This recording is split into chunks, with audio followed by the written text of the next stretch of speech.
नमस्कार मु आपण मानक प्रिय जय Shri Krishna sir welcome to my YouTube channel study with Krishna sir गोटे सुंदर और शानदार नुआ वीडियो नहीं कि आपण मानकर सम्मुखें जहाँकि आज आलोचना रहिबो आपण मानकर आगामी जो एग्जाम अच्छी 7 तारीख रे प्रथम semester निमंते MAOD2 block 3 unit 1 Panchasakha साहित्यर जो विशिष्ट लेखक माने अच्छा से मध्य मु प्रथमे सारला संपर्क में आलोचना करी सारला पर पंचसखा जुगर जो पुरातन कवि बा वयोज्येष्ठ कवि बलराम दासंकर लक्ष्मीपुराण संपर्क में आज ये आलोचना करी आपण मान केवल बिना स्किप करी वीडियो कौन सी जगार बिना स्किप करी आपण आरंभ शेष पर्यंत जब शुणे मुझे डेफिनेटली एश्योर दे कहूँ आपण मानकर एग्जाम डेफिनेटली क्रैक करेंगे कारण जो पिला माने मो फर्स्ट एग्जाम दिन जो मु पठेली सामाजिक पृष्ठभूमि प्राक्सारल साहित्य सामाजिक पृष्ठभूमि जो मैंने देखी ना से मैंने लिखि पार ना मुझे 100% दे कह जो मैंने देखी से मैंने 100 लिखिं कारण प्राक्सारला साहित्यर सामाजिक पृष्ठभूमि 80 मार्क क्वेश्चन पड़ता 80%। तेणुकर मुझे जोर दे कहूँ क्वेश्चन टा बहुत इंपोर्टेंट क्वेश्चन आपण मान परीक्षा निमंते डेफिनेटली एटा आसब ही आसब लंग क्वेश्चन हो 10 मार्क आसब ही आसब आ गोटे जदि क्वेश्चन आस मैंने आप देखिए से 20 मार्क 15 मार्क गोटे क्वेश्चन 30-40 मार्क पर्यंत रोचे। तेणुक सामाजिक पृष्ठभूमि पर टी गुरुत्व देवे पंचसखा साहित्य सहित सारलांकर यही टॉपिक उपर गुरुत्व देवे देखो डेफिनेटली भल भल मार्क भल आसो आप खाली वीडियो बिना स्किप्रे देखूँ तेरे डेरी न करूँ आज पाठटा आरंभ करवा जहाँकि आपण मानकर ओडिया महाभारत अर्थात आम एमती कहीपर सारला महाभारत शांति पर्व संपर्क में आज आलोचना करवा जहाँ ये टॉपिक शांति पर्व विशिष्ट ए चरित्र अनुसार आमर कहीपर यही जो ये जो शांति पर्वटी जो रचना है पर्वटी विशेषकर भीष्म ही आम ये कहीपर शांति पर्वर मुख्य नायक कहले भीष्म तो तांकरी संपर्क में आलोचना करवा डेरी न करूँ जदि आपण मानकु मो वीडियो गुड़ाक भल लगे लाइक शेयर सब्सक्राइब करने जमार भूलें नहीं कारण आपण मानकर भल पाइबा खाली लाइक शेयर सब्सक्राइब नुह आपण जो मैंने जब नुआ आसुन से सब्सक्राइब करदे सहित बेल आइकन नोटिफिकेशन ऑन करदे जहाँद्वारा कि मुझे जो भी आप वीडियो पठेबी अपलोड करी सांगे सांगे आप नोटिफिकेशन आमती खालीटारे फकोट्रे मुझे कौन सी वीडियो को मुझे अपलोड करें इंपोर्टेंट क्लास गुड़ाक ही मुझे अपलोड करे तेणुक आपण डिमांड अनुसार मुझे सब अपलोड करुँची आपन जदि भल लगुच ताहले दयाकोरी खाली व्यू बढ़ेले हेनी आप दयाकोरी लाइक कर आपन तो आपण हाथ तो एमती बथाऊनी एमती तो आप ऑन कर देखुं भल लगू न लगू दयाकोरी आप लाइक करें आमको गोटे खुशी मिल आमको गोटे भल पाए मिले हाँ मो भिडटा को एत जन लाइक कर हुए तो सहित आपको जब भल लगुनि गोटे मुझे कही था आपको जब भिडटी भल लगुनि ताहले डेफिनेटली भिडियो भल लगन बोली कमेंट देवे जहाँद्वारा कि मु नेक्स्ट वीडियो को तो से भूल न करके परवर्ती कौन हो पार आप भल मुझे करी तेणुक जिते आप वीडियो को ऑन कर दयाकोरी लाइकटा दबाई देवे सहित भल ना कहले भिडियोटी भल लगुनि कहले डेफिनेटली कमेंट कर जणावे तो प्लीज आउ थे मुझे हाथ जोड़ी कहूँ विनम्र सहित आपण मैंने प्लीज लाइक शेयर सब्सक्राइब करेंगे। जय जगन्नाथ क्लास को आरंभ करवा देख आज तुम हम कौन ना MAOD2 ब्लॉक 3 है MAOD2 ब्लॉक 3 यूनिट 1 जोड़ा कि अच्छी महाभारतर महाभारतर ओडिया महाभारत सारला दास द्वारा रचित शांति पर्व है से टॉपिकटा यहाँ ये जो शांति पर्वटा तुम द्वादश अध्याय आम कहीपर मु बेसी किसी आलोचना करी तुम मान समय नष्ट करने चाहूनी कि मोर भी समय नष्ट करने चाहूनी खाली जस्ट टिके कहीदेवी समस्ते तो जानिछ महाभारत संपर्क है 18 दिन युद्ध को आम महाभारत बोली कहू है किंतु ये जो 18 दिन युद्ध क्या क्या मध्य रही ना ଆଉ ପାଣ୍ଡବ ଏବଂ କୌରବ ମାନଙ୍କ ମଧ୍ୟମରେ ହେଇଥିଲା। କିନ୍ତୁ ଉଭୟ କଣ ଗୋଟିଏ ପରିବାରର ହେଲେ ମଧ୍ୟ କିଛି ଯେମିତିକି ଆମେ କହିପାରିବା କାରଣ ବିଭିନ୍ନ କାରଣ ଗୁଡାକ ରହିଛି। ସେଇ କାରଣ ମଧ୍ୟରୁ ଗୋଟେ ହଉଛି ରଜା। ରଜା ହେବା ପାଇଁ ଆଉ ପୁଣି ଗୋଟେ କହିପାରିବା ରାଜ୍ୟ ଶାସନ ଯାହାକୁ ଆମେ କହୁଛେ ସେଇଟା ହଉଛି ମୁଖ୍ୟ କାରଣ। ତାପରେ ଦ୍ରୌପଦୀ ବସ୍ତ୍ର ହରଣ ଅଛି, ଏମିତି ବହୁତ ପ୍ରକାର କାରଣ ଅଛି।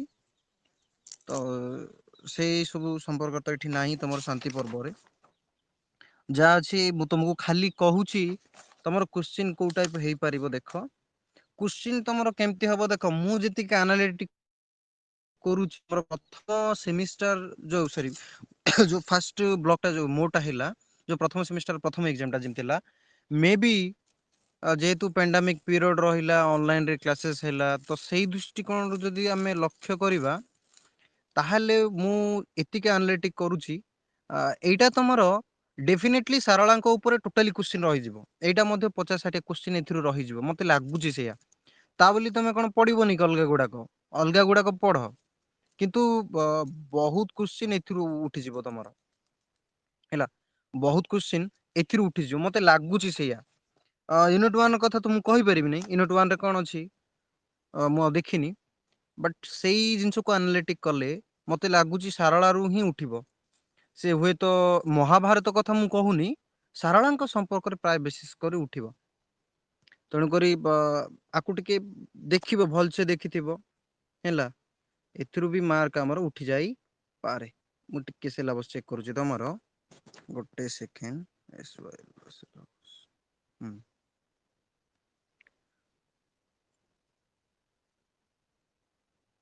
ନା କଣ ଦେଇଛି ଆମର, ଏଇଠି ଦେଇଛି ସାମାଜିକ ପୃଷ୍ଠଭୂମି, ସାଂସ୍କୃତିକ ପୃଷ୍ଠଭୂମି, ରାଜନୈତିକ ପୃଷ୍ଠଭୂମି ଆଉ ଧାର୍ମିକ ପୃଷ୍ଠଭୂମି। ଏଥିରୁ କୋଶ୍ଚିନ୍ ଟା ହଉଛି ଏଇ ଯୋଉ ସାମାଜିକ, ରାଜନୈତିକ, ସାଂସ୍କୃତିକ, ଧାର୍ମିକ ଏଇ ଜିନିଷରୁ ହିଁ ଏଇ ଜିନିଷଟା ଶାନ୍ତି ପର୍ବଟା ମାନେ ତମେ କହିବ ସାର୍ କେମିତି ନା ଯେତେବେଳେ ସାମାଜିକ ସ୍ଥିତିକୁ ଦେଖ, ସାମାଜିକ ସ୍ଥିତି କହିଲେ କଣ? ଗୋଟେ ଜିନିଷ ସେଇ ସମାଜରେ ଯୋଉ ପ୍ରଚଳିତ ବିଭିନ୍ନ ପ୍ରକାରର ସମସ୍ୟା ବା ସେଇ ଯୋଉ ସମାଜରେ ଲୋକମାନଙ୍କ ଚାଲିଚଳଣି, ପ୍ରଥା, ପରମ୍ପରା, ଧର୍ମ, ପୂଜା ପଦ୍ଧତି ଏ ସବୁ ଗୁଡାକୁ ଆମେ ସେଇ ସମାଜରେ ଆମେ କଣ ରଖିପାରିବା। ତା ସମ୍ପୂର୍ଣ୍ଣ ଆଲୋଚନା ବା ବିବରଣୀକୁ ଆମେ କହିପାରିବା ସାମାଜିକ ପୃଷ୍ଠଭୂମି। ତ କୁଶ୍ଚିନ୍ ଉଠିବ ଯଦି ତ ମୋଡ ଯେତିକି ମତେ ଲାଗୁଛି ମୋଡ 1-2 ର ବ୍ଲକ 1 ଆଇଦର ସାରଳାଙ୍କ ସମ୍ପର୍କରେ ଯେତିକି ଲାଗୁଛି ଏଇଭଳି ଉଠିବ। ତ ତେଣୁକରି ଟିକେ ଭଲସେ କନଷ୍ଟାଣ୍ଟ କରିକି ଯାଇଥିବ। ମୁଁ କହୁନି ଅଲଗା ଟପିକ ଗୁଡାକ ଯେମିତି ବୁଝୁଛି ସେଇ ସମାଜର ଚାଲିଚଳନ, ପ୍ରଥା, ପରମ୍ପରା ସବୁ ଆମେ ବୁଝୁଛେ। ତ କୋଶ୍ଚିନ୍ ଯଦି ଉଠିବ ତ ସେଇ ଜିନିଷରୁ ଉଠିବ ମତେ ଯାହା ଲାଗୁଛି। ତେଣୁକରି ତାକୁ ଟିକେ ଭଲସେ ଦେଖିବ। ତେବେ ଆଜିର ଯୋଉ ଟପିକ ତମର ରହିଛି ସାରଳା ମହାଭାରତ, ମୁଁ ତମକୁ କିଛି କିଛି ଜିନିଷ ଖାଲି ହିଣ୍ଟସ ଦେଇକି କହିଲା ଭଳିଆ କହିଦେବି, ଖାଲି ତମେ ସେଇ ବେସିସ ରେ ଲେଖିଲେ ବି ଭଲ ମାର୍କ ଉଠେଇ ପାରିବ। ଏଇ କୋଶ୍ଚିନ୍ ଟା କେମିତି ଲେଖା ହେଇପାରିବ ଦେଖ, ମୁଁ ସବୁ ବିଷୟ ଆଲୋଚନା କରିବି କିନ୍ତୁ ଲେଖିପାରିବ କେମିତି ଦେଖ। ଆମେ ପ୍ରଥମେ ସାରଳା ସମ୍ପର୍କରେ ବା ସାରଳା ମହାଭାରତର ଶାନ୍ତି ପର୍ବ ଆଲୋଚନା କରିବା ପୂର୍ବରୁ ଆମେ ଟିକେ ଟିକେ ଜାଣିବା ତାର ଦି ତିନିଟା ମାନେ କଣ କ୍ରାଇଟେରିଆକୁ ଆମେ ପ୍ରଥମେ ଜାଣିବା। ପ୍ରଥମ କ୍ରାଇଟେରିଆ କଣ ନା ହଉଛି ସାରଳାଙ୍କ ସମ୍ପର୍କରେ ହେଲା, ସାରଳାଙ୍କ ସମ୍ପର୍କରେ। ତାପରେ ଦ୍ଵିତୀୟ କ୍ରାଇଟେରିଆ କଣ, ନହେଲେ ତମେ ଏଇଟାକୁ ବି ପ୍ରଥମେ ରଖିପାରିବ ଯେ ଯୋଉ ମହାଭାରତ ଟା କେମିତି ତିଆରି ହେଇଥିଲା। ପ୍ରଥମେ ମହାଭାରତର ଉଦ୍ଦେଶ୍ୟ କଣ ଥିଲା, ପ୍ରକୃତରେ ମହାଭାରତ ଥିବାରୁ ତାର ପୂର୍ବ ନାମ କଣ ଥିଲା। କୋଉ ଭଳି ପୁରାଣ ହେଇକି ସେ ଥିଲା ବା କୋଉ ଭଳି ବହି ପୁସ୍ତକ ଆକାରରେ ସେ ରଚନା ହେଇଥିଲା। ତାକୁ ଗୋଟେ କ୍ରାଇଟେରିଆ ନେଇପାରିବ। ତାପରେ ସାରଳାଙ୍କ ସମ୍ପର୍କରେ ଲେଖିପାରିବ ଚାହିଁଲେ। ଏଇଠି ତ ଦେଇନି ମୁଁ ସେ କଥା କହିବିନି, ଅଳ୍ପ ଅଳ୍ପ କିଛି ଦେଇଛି। ତାପରେ ଥାର୍ଡ କି କଣ ମାନେ କଣ କ୍ରାଇଟେରିଆ ରଖିବ, ସାରଳା ମହାଭାରତ ପ୍ଲସ୍ ସଂସ୍କୃତ ମହାଭାରତ ଦୁଇଟାରେ ପାର୍ଥକ୍ୟଗତ ଯୋଉ ରହିଛି ତାକୁ 3 ନମ୍ବରରେ ରଖିବ। ଆଉ 4 ନମ୍ବର କଣ ହବ ନା ଏଇ ଯୋଉ ତମର ଶାନ୍ତି ପର୍ବ ଆଲୋଚନା। ଏଇ 4ଟି କ୍ରାଇଟେରିଆ କରିକି ତମେ ଲେଖିପାରିବ। ବହୁତ ବଢିଆ ମାର୍କ ଆସିବ ଯଦି ସାରଳା ଏଇ ଯୋଉ ଏଇ ଟପିକ ଉପରେ ଯଦି ପଢିଲା କୋଶ୍ଚିନ୍ ସେଇଭଳି ତମେ ଲେଖିପାରିବ। ତେବେ ଆମେ ଫାଷ୍ଟ ଜିନିଷ ଦେଖିବା କଣ ନା ଯେତେବେଳେ ମହାଭାରତ ଯୋଉ ଲେଖା ହେଇଥିଲା ତା ପୂର୍ବରୁ ମହାଭାରତର ନାମକରଣ ମହାଭାରତ ଆକାରରେ ନଥିଲା।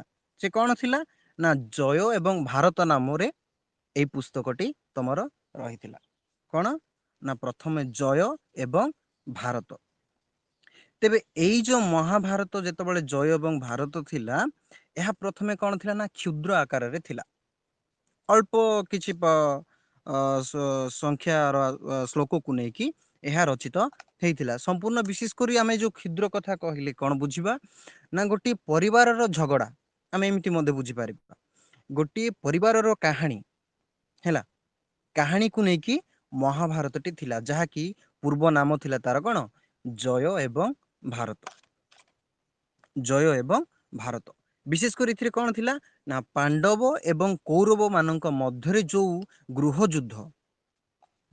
ଯୁଦ୍ଧ ଯେତେବେଳେ ଚାଲିଥିଲା, ସେଇ ସମୟରେ ଅର୍ଥାତ୍ ତାରି ସମ୍ପର୍କରେ ନେଇକି ଏଇଟା ରଚନା ହେଇଥିଲା। ଏଇଟା ମୁଁ କହୁଛି ସଂସ୍କୃତ ମହାଭାରତ ରଚନା ହେଇଥିଲା। ମହାଭାରତ ମାନେ ମହାଭାରତ ନୁହଁ, ତାର ଯୋଉ ମୂଳ ପାଠ ଯୋଉ ଥିଲା, ମୂଳ ଉଦ୍ଦେଶ୍ୟଟା ଥିଲା ସେ ଯୋଉ ପୁସ୍ତକର। ତେବେ ସେ କଣ ଥିଲା ନା ବିଶେଷ କରି ଜୟ ଏବଂ ଭାରତ ନାମକରେ ଥିଲା। କିନ୍ତୁ ପରବର୍ତ୍ତୀ ସମୟରେ କଣ ହେଲା, ସେଥିରେ ଶତ ସହସ୍ର ସଂହିତା ନାମରେ ରଚିତ ହେଲା। ସେଇ ଯୋଉ ଜୟ ଏବଂ ଭାରତକୁ ପୁଣି କଣ କରାହେଲା, ତାକୁ ପରିବର୍ତ୍ତିତ କରାଇକି ଶତ ସହସ୍ର ସଂହିତା ନାମରେ ରଚିତ ହେଲା। ଅର୍ଥାତ୍ ଏଇଆ କେବେ ନା ଅଷ୍ଟମ ଶତାବ୍ଦୀ ବେଳକୁ ନା ସମଗ୍ର ଭାରତରେ ଭାରତୀୟ ମାନଙ୍କ ନିମନ୍ତେ ଇଏ ଗୋଟେ ଏପିକ୍ ବା ମହାକାବ୍ୟ ଭାବରେ ପରିଗଣିତ ହେଇଥିଲା। କିନ୍ତୁ ଯେତେବେଳେ ଯୋଉ ଜୟ ଏବଂ ଭାରତ ନାମ ଥିଲା, ସେତେବେଳକୁ କଣ ଥିଲା ନା ବିଶେଷ କରି 800 ଶ୍ଲୋକ ହିଁ ଥିଲା। ଦେଖ 800ରୁ 10,000 ଶ୍ଲୋକ, 10,000 ଶ୍ଲୋକ ବିଶିଷ୍ଟ ହିଁ ଥିଲା ତମର ଏଇ ଜୟ ଏବଂ ଭାରତ। ବିଶେଷ କରି ଯୋଉ 18 ଦିନର ଯୋଉ ଚାଲିଥିଲା ଘଟଣା ତାଙ୍କ ଯୋଉ ପରିବାରରେ ପାଣ୍ଡବ ଏବଂ କୌରବ ମାନଙ୍କ ସମ୍ପର୍କରେ, ସେଥିରେ ଟୋଟାଲି କହିବାକୁ ଗଲେ 800ରୁ 10,000 ସଂଖ୍ୟା ବିଶିଷ୍ଟ ଶ୍ଲୋକ ହିଁ ଥିଲା। କିନ୍ତୁ ପରେ ପରେ କଣ ହେଲା ନା ତାର ସଂଖ୍ୟାଟି ବଢିବାରେ ଲାଗିଲା। ପରେ ପରେ କଣ ହେଲା ନା ବଢିବାରେ ଲାଗିଲା। ସେ ସଂଖ୍ୟା କେମିତି ବଢିଲା ନା ବିଶେଷ କରି ସେଇଠି କଣ ହେଲା ନା ଧୀରେ ଧୀରେ କଣ ହେଇଛି ନା ସେଥିରେ ଆମର ବିଶେଷ କରି ସେଇ ସମୟର ହେଲା, ସେଇ ସମୟର ସାମାଜିକ ପୃଷ୍ଠରେ ଯାହା ପରିଚାଳିତ ଥିଲା, ଯେମିତିକି ଆମେ କହିପାରିବା ଜାତି, ଧର୍ମ, ବର୍ଣ୍ଣ, ଗୋଷ୍ଠୀ, ସେଇ ସମୟର ସଭ୍ୟତା, ସଂସ୍କୃତି, ପରମ୍ପରା ହେଲା, ଏଇ ସବୁ ସମ୍ପର୍କରେ ମଧ୍ୟ ଧୀରେ ଲେଖିବାକୁ ଲାଗିଲେ। ହେଲା, ଧୀରେ ସେଥିରେ କଣ ଇନକ୍ଲୁଡ କରିବାରେ ଲାଗିଲା, ଯାହା ଦ୍ୱାରା କି ଶ୍ଲୋକ ସଂଖ୍ୟା ବଢିବାରେ ଲାଗିଲା। ହେଲା, ଧୀରେ ସିଏ କଣ ହେଲା ନା 24,000 ଶ୍ଲୋକରେ ହେଇଥିଲା ପରବର୍ତ୍ତୀ ସମୟରେ। ହେଲା, ପରବର୍ତ୍ତୀ ସମୟରେ ସେ 24,000 ଶ୍ଲୋକରେ ପରିଗଣିତ ହେଇଥିଲା। ତେଣୁକରି ଆମ ଓଡିଆ ମାନଙ୍କ କଥାରେ ଅଛି, କଣ ଅଛି, ଯାହା ନାହିଁ ଭାରତେ ତାହା ନାହିଁ ଜଗତେ। ଭାରତର ମତଲବ ଭାରତ ନୁହଁ, ଏଇ ଯୋଉ କୋଟେସନ ଅନୁସାରେ ତାହା କଣ ମହାଭାରତର କଥା କୁହାଯାଉଛି। ଯାହା ନାହିଁ ଭାରତେ ତାହା ନାହିଁ ଜଗତେ। ଏ କୋଟେସନ ର ମାନେ ହଉଛି ଏଇଟା ମହାଭାରତ ଗ୍ରନ୍ଥକୁ ବୁଝାଉଛି।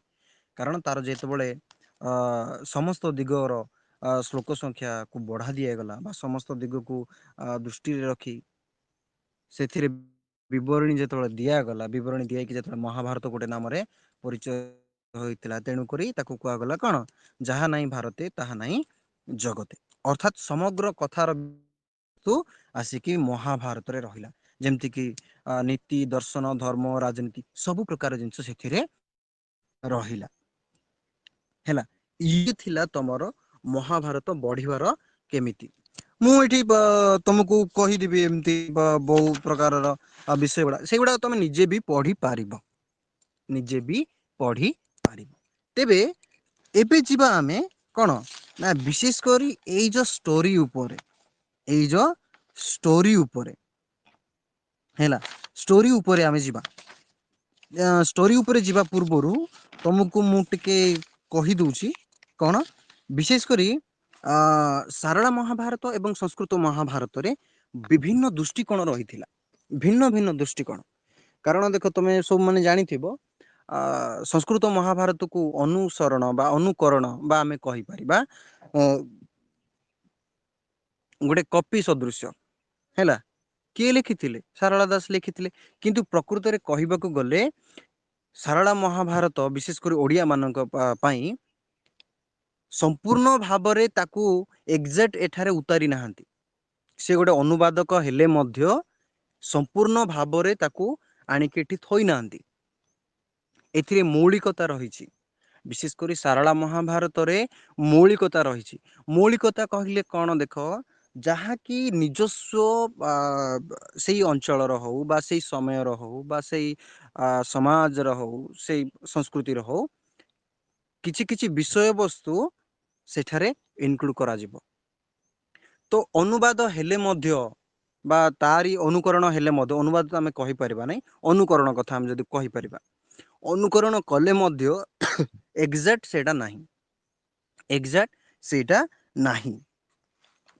एथिरे विभिन्न प्रकार आमे कहि परिबा विभिन्न तारतम्य बा साम्यता रहिछि विभिन्न प्रकारर बहु बहु दृष्टिकोण को आमे एठी देखि परिबा गोटे गोटे गोटे गोटे करिक आमे आलोचना करिबा देख प्रथमे आमे टिके जानिबा संस्कृत महाभारत रे कोन रहुछि एवं सारला महाभारत रे कोन रहुछि टिके टिके प्रथमे देख प्रथमे जानिबा संस्कृत महाभारत टिके देख कोन करिवो ना संस्कृत महाभारत विशेष करी महाभारत ग्रंथर पोथी गुडी को अनुकरण कले बा अनुशीलन कले जणा जाय जे उत्तर भारत में मिलुवा पोथी एवं दक्षिण भारत में मिलुवा पोथी गुड़िक मध्य केतक मौलिक साम्य एवं वैषम्य रही तेबे संस्कृत महाभारत में मिलवा पोथी गुड़िक जो अनुसरण करवा कौन हो डिफरेन्स रोचे है यह व्यतीत विभिन्न अंचल भाषाभाषी रही पोथी गुड़िक मध्य केतक मौलिक साम्य वैषम्य रही केतक अर्थात ये उत्तर भारत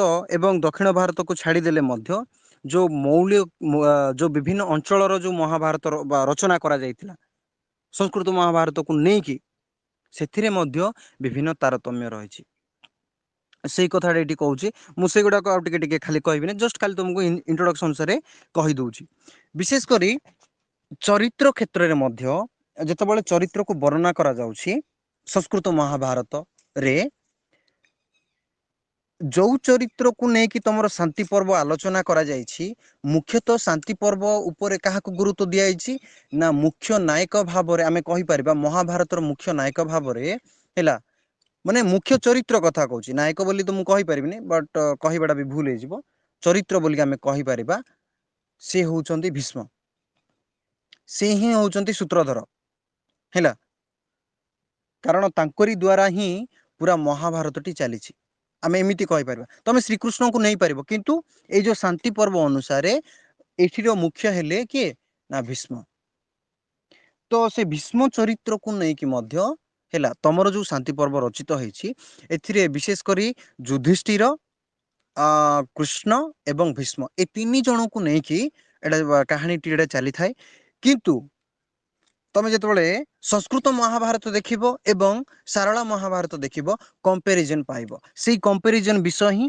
एठी रहिछि सेही कंपैरिजन विषय ही एठी रहिछि कोन कंपैरिजन देखो विशेष करी जेतबेले सारला लेखुचंती भीष्मक चरित्र क्षेत्र रे से भली संस्कृत महाभारत जो रचना होउछि सेही समय व्यासदेवक समय रे मध्य सेठी भी डिफरेंस रहउछि हैला सेतबेले जो व्यासदेव कहउचंती सेठी भी डिफरेंस रहउछि जेतबेले सारला दास ताकू अनुकरण करिक लेखुचंती सेठी भी डिफरेंस रहउछि बहुत सारा डिफरेंस रहउछि कहा चरित्र उपरे ना विशेष करी भीष्मक चरित्र उपरे आमे एथर आरंभ करिबा शांति पर्व संपर्क टिके टिके देख विशेषकर महाभारत चरित्र चित्रण संपर्क अध्ययन कले जना जे ग्रंथ दुई प्रकार चरित्र विशेषकर गवेषक मान आलोक गोटे ऐतिहासिक चरित्र और अन्यटी है प्रतीकात्मक चरित्र समग्र ग्रंथटी जन्मेजय प्रश्न और व्यासदेव उत्तर प्रदान छल लिखा जाइछि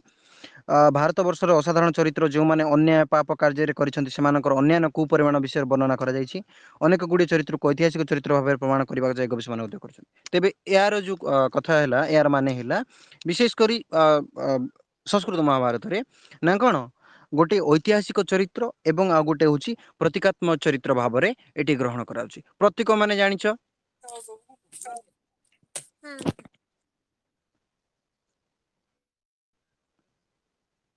ତ ସେଇ ଜିନିଷରେ ଗୋଟେ ଆମେ କହିପାରିବା ସିମ୍ବଲ କଥା ହେଲା, ଚିହ୍ନ ପ୍ରତୀକବାଦ ଗୋଟେ ଚିହ୍ନକୁ ସେଇଭଳି ଭାବରେ ଗୋଟେ ଆକାରରେ ସଂସ୍କୃତ ମହାଭାରତରେ ଏଠି କଣ ଉଲ୍ଲେଖ କରାଯାଇଛି। ପୁଣି ଐତିହାସିକ ଚରିତ୍ର ମଧ୍ୟ ଏଥିରେ ରହିଛି, ଏଇଟା ସଂସ୍କୃତ ମହାଭାରତ ଅନୁସାରେ ଗବେଷକ ମାନଙ୍କ ମତରେ। ତାପରେ ପୁଣି କହୁଛୁ କଣ କୁହାଉଛି ନା ଶୈଳୀତାତିକ ଦୃଷ୍ଟିରୁ ବିଚାର କଲେ ମହାଭାରତ ଗ୍ରନ୍ଥ କେବଳ ଇତିହାସ ଆଖ୍ୟାନ ପୁରାଣ ନୁହେଁ, ପରନ୍ତୁ ଏହା ଏକ କାବ୍ୟ ସହିତ ଏବଂ ମହାକାବ୍ୟ ମଧ୍ୟ ଆଖ୍ୟା ପ୍ରଦାନ କରାଯାଏ। ଇଏ ଗୋଟେ ମଧ୍ୟ ବଡ ପଏଣ୍ଟ ହେଇପାରେ। ଯେତେବେଳେ ଅ ରଚନାର ଶୈଳୀ ଦୃଷ୍ଟିକୁ ଆମେ ଦେଖିବା, ତାହେଲେ ତାକୁ ଆମେ ମହାଭାରତକୁ କଣ ନା ବିଶେଷ କରି ଆମେ ଗୋଟେ ଇତିହାସ କିମ୍ବା ଗୋଟେ ଅଖ୍ୟାନ ଧର୍ମୀ କାବ୍ୟ କିମ୍ବା ପୁରାଣ ବୋଲି କହିପାରିବାନି, ବା ସେଥିରେ ତାର ଗୁଣ ଗୁଡାକ ରହିଛି ବୋଲି କହିବାନି। ଇଏ ଗୋଟେ ମହାକାବ୍ୟ ମଧ୍ୟ, ଏପିକ୍ ମଧ୍ୟ ବୋଲି କୁହାଯାଏ। ତାପରେ ଆଉ କଣ ଅଛି, ଅଖ୍ୟାନ ଇତିହାସ ପୁରାଣ ମହାଭାରତ ରଚନା ପରମ୍ପରାରେ ପ୍ରାୟ ସମପାର୍ଯ୍ୟ ବା ସମପର୍ଯ୍ୟାୟବାଚୀ। ଏଥିସହିତ ମଧ୍ୟରେ ଗ୍ରନ୍ଥରେ ବର୍ଣ୍ଣିତ ପ୍ରାଚୀନ କାହାଣୀ, କିମ୍ବଦନ୍ତୀ, ଘଟଣା ପ୍ରସଙ୍ଗ, ଗାଥା କାହାଣୀ ପ୍ରଭୃତି ଆଞ୍ଚଳିକ ବିଭିନ୍ନତା ଦେଖାଯାଏ। ଏହି ପୁରାଣ କିମ୍ବଦନ୍ତୀ ଘଟଣା ପ୍ରସଙ୍ଗ ଗାଥା କାହାଣୀ ପ୍ରଭୃତିରେ ଆଞ୍ଚଳିକ ଭିତ୍ତିରେ ବିଭିନ୍ନତା ମଧ୍ୟ ଦେଖାଯାଏ।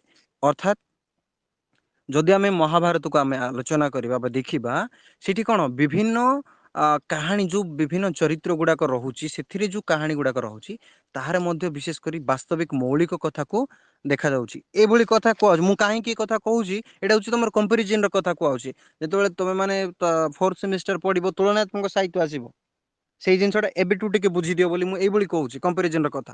ତାପରେ ମୁଁ ଆସିବି ଟିକେ, ଏଇଟା ଏଥିପାଇଁ କହୁଛି ଯେ ଟିକେ ବୁଝ ବିଷୟଟା କଣ ହଉଛି।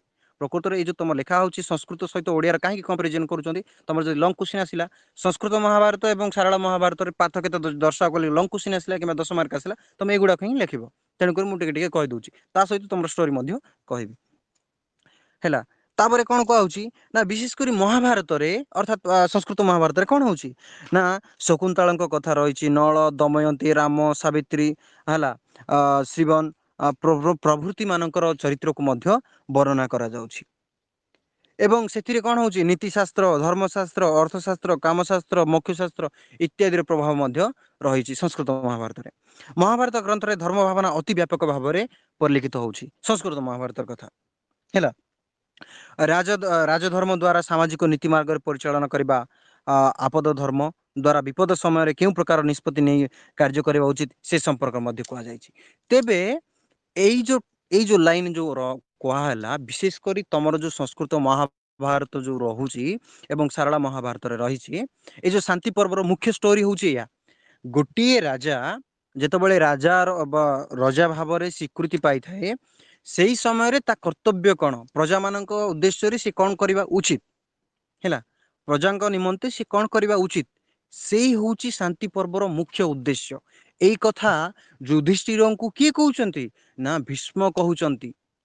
ୟାକୁ ପଠଉଛନ୍ତି କିଏ, ଶ୍ରୀକୃଷ୍ଣ ପଠଉଛନ୍ତି କଣ ବୋଲି, ଆଉ ଯେହେତୁ ସେ ସରଶଯ୍ୟାରେ ରହିଛନ୍ତି, ସେ ବେଶୀ ଦିନ ବଞ୍ଚିବେ ନାହିଁ, ତମେ ଯାଇକି କଣ ନା ତାଙ୍କଠୁ କିଛି ଶୁଣ, କେମିତି ରାଜ୍ୟ ଶାସନ କରାଯିବ ଭୀଷ୍ମଙ୍କ ଠାରୁ ତମେ ଯାଇକି ଟିକେ ଶୁଣ ବୋଲି କିଏ ଶ୍ରୀକୃଷ୍ଣ ପଠଉଛନ୍ତି ଯୁଧିଷ୍ଠିରଙ୍କୁ ଭୀଷ୍ମଙ୍କ ପାଖକୁ।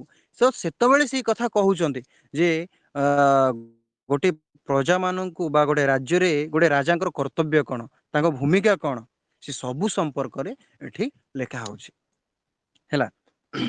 ତାପରେ କଣ କହୁଛି, ଏହା ବ୍ୟତୀତ ମହାଭାରତରେ ରାଜାଙ୍କର କର୍ତ୍ତବ୍ୟ ଯୋଉଟା କି ମନ୍ତ୍ରୀ ପରିଷଦ କିଭଳି ରହିବେ, ପ୍ରଶାସନିକ ବିଭାଗ କର କଣ ରହିବ, ଆଉ ଅର୍ଥ ବିଭାଗ କର କଣ ରହିବ, ସୁରକ୍ଷା ପରିଷଦ କଣ ରହିବ, ବୈଦେଶିକ ନୀତି କେମିତି ରହିବ, ଭକ୍ତି କଣ, କର୍ମ କଣ, ଜ୍ଞାନ କଣ, ସଂଯୋଗ କଣ, ବେଦାଙ୍ଗ କଣ, ବୈଦେଶିକ ନୀତି କଣ, ଶୈବ ଧର୍ମ, ଶାକ୍ତ ସବୁ ସମ୍ପର୍କରେ ସେଥିରେ ଲେଖା ହେଇଛି ହେଲା।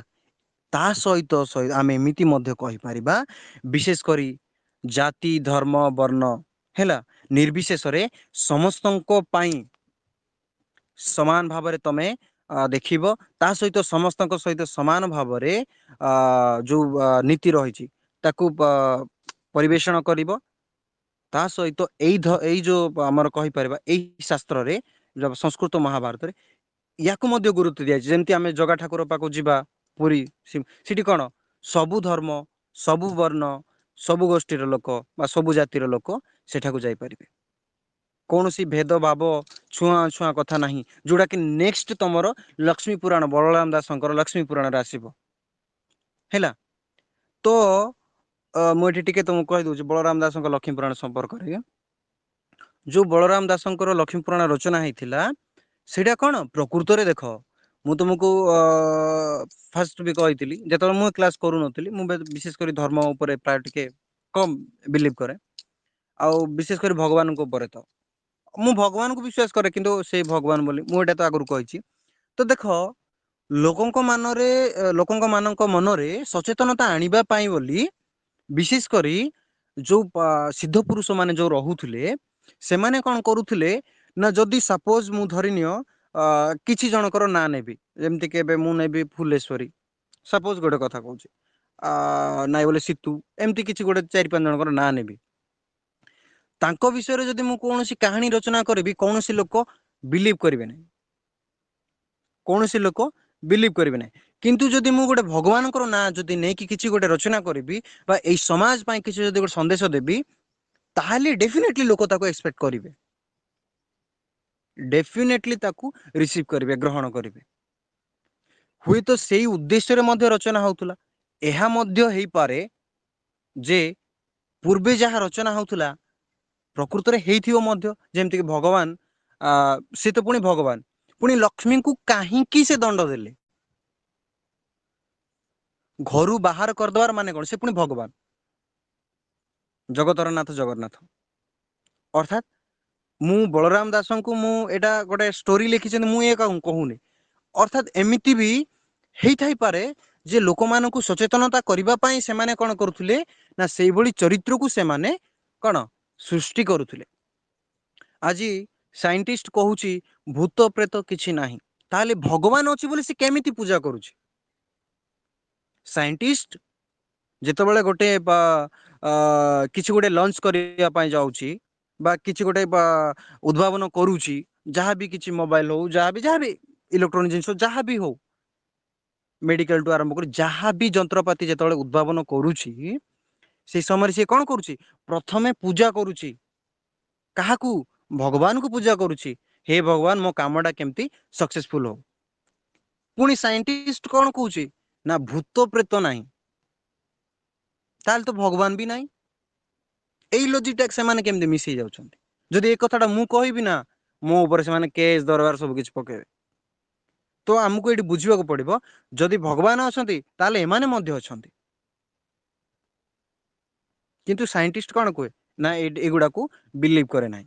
ତ ମୁଁ କହିବାର ମାନେ ଏହା ଯେ, ଯେତେବେଳେ ଗୋଟେ ଲେଖକ ଲେଖେ ଯାହାବି କିଛି, ଯଦି ସେ ଭଗବାନଙ୍କ ଉଦ୍ଦେଶ୍ୟରେ ଯଦି କିଛି କହିକି ଲେଖାଏ, ତାହେଲେ ଡେଫିନେଟଲି ତାକୁ ଲୋକ ଗ୍ରହଣ କରିବେ। ଯେତେବେଳେ ଲକ୍ଷ୍ମୀ ପୁରାଣ ମଧ୍ୟ ରଚନା ହଉଥିଲା, ସାମାଜିକ ପୃଷ୍ଠଭୂମି କଥା ଯେହେତୁ ଆମେ କୋଉ ଏଇଟା ଯୋଉ ଟିକେ ପଢିଛି ଏଇ ସବୁ ବିଷୟରେ, ତ ସେଇ ସମାଜରେ କଣ ହଉଥିଲା, ନାରୀ ମାନଙ୍କୁ ବିଶେଷ କରି ଅତ୍ୟାଚାର କରାଯାଉଥିଲା ହେଲା। ନାରୀ ମାନଙ୍କୁ ବିଶେଷ କରି ଅତ୍ୟାଚାର କରାଯାଉଥିଲା। ଆଉ ଏଇଠୁ ଆମକୁ ଗୋଟେ ଦେଖା ଯାଉଛି, ଯେତେବେଳେ ଶ୍ରୀୟା ଚଣ୍ଡାଳୁଣୀ କଣ କରୁଥିଲେ ନା, ଗୁରୁବାର କରୁଥିଲେ ମଧ୍ୟ, ଯେତେବେଳେ ଲକ୍ଷ୍ମୀ କଣ କରୁଥିଲେ, ପଳେଇ ଯାଇଥିଲେ ତାଙ୍କ ଘରକୁ, ଯାହା ଦ୍ଵାରା କି ଜଗନ୍ନାଥ କଣ କରୁଥିଲେ ନା, ପ୍ରଭୁ ଜଗନ୍ନାଥ ତାଙ୍କୁ ଘରୁ ବାହାର କରୁଥିଲେ। ତ ଏଠି ଆମକୁ କଣ ଜଣା ପଡୁଛି ନା, ସେଇ ସମୟରେ ଅତ୍ୟଧିକ, ଏବେ ତ କିଛି ନୁହଁ, ସେଇ ସମୟରେ ଅତ୍ୟଧିକ ଭେଦଭାବ, ଛୁଆଁ ଅଛୁଆଁ ଜାତି ପ୍ରଥାର କଥା ସେଇ ସମୟରେ ରହିଥିଲା, ଆମକୁ ଏଠି କ୍ଲିୟରଲି ଦେଖାଯାଉଛି। ଏଠି କ୍ଲିୟରଲି ଦେଖାଯାଉଛି ଯେ ଜାତି ପ୍ରଥାର କଥା ମଧ୍ୟ ସେଇ ସମୟରେ ପ୍ରଚଳିତ ଥିଲା। ତେଣୁକରି ସେମାନେ କଣ କରୁଥିଲେ, ସେଇଭଳି ଲେଖୁଥିଲେ। ଏମିତି ବି କହିପାରିବା, ହୁଏତ ସତ ମଧ୍ୟ ହେଇପାରେ, ହୁଏତ ସତ ମଧ୍ୟ ହେଇପାରେ। ଯଦି ଭଗବାନ ସେଇ ଚଣ୍ଡାଳ ଜାତିକି ଯଦି ସୃଷ୍ଟି କରିଛି, ତାହେଲେ ସେଇ ଯେତେବେଳେ ଲକ୍ଷ୍ମୀ ମା ଯାଇଥିଲେ, କାହିଁକି ଭଗବାନ ତାଙ୍କୁ ମନା କଲେ? ବଳରାମ କାହିଁକି ମନା କଲେ? ଇଏ ବି ଗୋଟେ ବହୁତ ବଡ ପ୍ରଶ୍ନବାଚୀ। ତ ଏମିତି ସମାଜରେ କଣ ହଉଥିଲା ନା, ଯେତେବେଳେ ମହାଭାରତ ବି ରଚନା ହଉଥିଲା, ସେ ସଂସ୍କୃତ ହଉ କି ଓଡିଆ ହଉ, ଏଇଠି କ'ଣ ହଉଥିଲା ନା ସମ୍ପୂର୍ଣ୍ଣ ଭାବରେ ସମାଜର ସ୍ଥିତିକୁ ସେଇ ସମୟରେ କ'ଣ ଚାଲୁଥିଲା ସେଇ ଚରିତ୍ରମାନ ମଧ୍ୟ ଏଠାରେ ଦେଖିବାକୁ ମିଳୁଥିଲା। ବିଶେଷ କରି ଭଗବାନଙ୍କ ନାମକରଣ ନେଲେ ଲୋକ ହୁଏତ କିଛି ସଚେତନତା ହୋଇପାରିବେ। ଏଇ ଦୃଷ୍ଟିକୋଣରେ ସେଇଭଳି ମଧ୍ୟ ହେଇପାରେ, ମୁଁ କହୁନି ନାହିଁ, ହେଇପାରେ ଏମିତି। ତ ବିଶେଷ କରି ଜାତି ଧର୍ମ ବର୍ଣ୍ଣ ନିର୍ବିଶେଷରେ ସମସ୍ତଙ୍କ ପାଇଁ ଏହା ପ୍ରଯୁଜ୍ୟ ଥିଲା ଏଇ ମହାଭାରତ। କିନ୍ତୁ ଏଠି ଗୋଟେ କ୍ୱେଶ୍ଚିନ୍ ଆସିବ, ତେବେ ଦେଖ ମୁଁ କାହିଁକି ବା ଏଇ ଯୋଉ ବହିରେ ତମର କାହିଁକି ଜାତି ଧର୍ମ ବର୍ଣ୍ଣ ନିର୍ବିଶେଷରେ ସମସ୍ତଙ୍କ ପାଇଁ ସମାନ କଥା କାହିଁକି କହିଲା? ଏଠି ଗୋଟେ ଜିନିଷ ଆସେ, ଯେତେବେଳେ ହିନ୍ଦୁ ଗୋଟେ ଲୋକଟା ସିଏ କ'ଣ କରେ, ହିନ୍ଦୁର ଯେତକ ବହି ଯେତକ ଏଇ ଧର୍ମର ଯେତକ ବହି ଅଛି ସେ ପଢିପାରେ।